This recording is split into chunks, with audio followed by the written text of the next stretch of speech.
NFC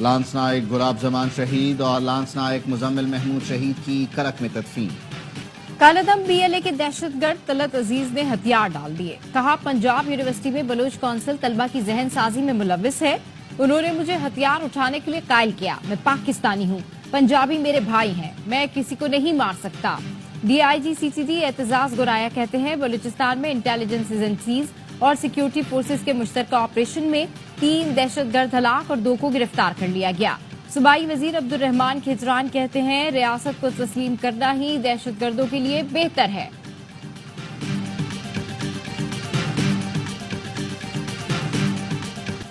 وزیر دفاع خواجہ آصف سے ایرانی نائب وزیر دفاع بریگیڈیئر جنرل حجت اللہ قریشی کی ملاقات، 2 طرفہ تعاون پر اظہار اطمینان، مختلف شعبوں میں تعاون بڑھانے کے لیے مل کر کام کرنے کا عزم۔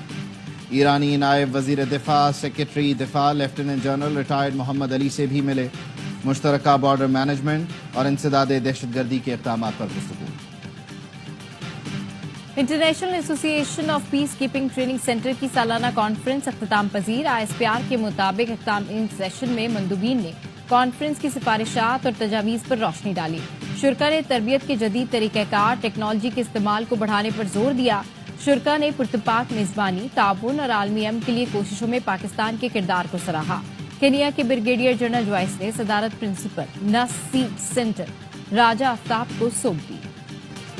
پاکستان رینجرز سندھ کی کمان تبدیل کر دی گئی، میجر جنرل محمد شمریز نے ڈی جی رینجرز سندھ کا عہدہ سنبھال لیا۔ ترجمان رینجرز نے بتایا میجر جنرل اظہر وقاص نے سندھ رینجرز کی کمان میجر جنرل محمد شمریز کے سپرد کی۔ رینجرز ہیڈ کوارٹر سندھ میں پروقار تقریب کا انعقاد کیا گیا۔ مقبوضہ کشمیر اسمبلی میں نیشنل کانفرنس اور کانگریس اتحاد نے مقبوضہ کشمیر کی خصوصی حیثیت بحال کرنے کی قرارداد منظور کر لی۔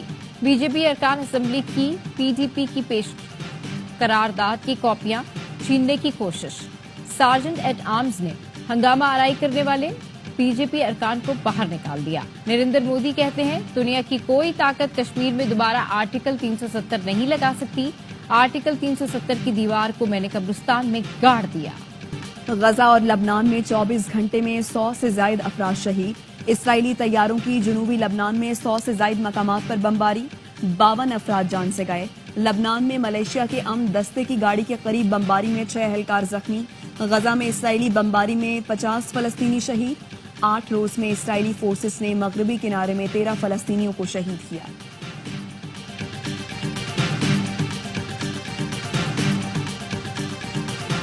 ایمسٹرڈیم میں یوروپا لیگ کے میچ کے دوران اسرائیلی فٹ بال شائقین پر حملہ، میچ کے بعد فلسطینی حامی مظاہرین اور اسرائیلی شائقین کے درمیان پرتشدد جھڑپیں۔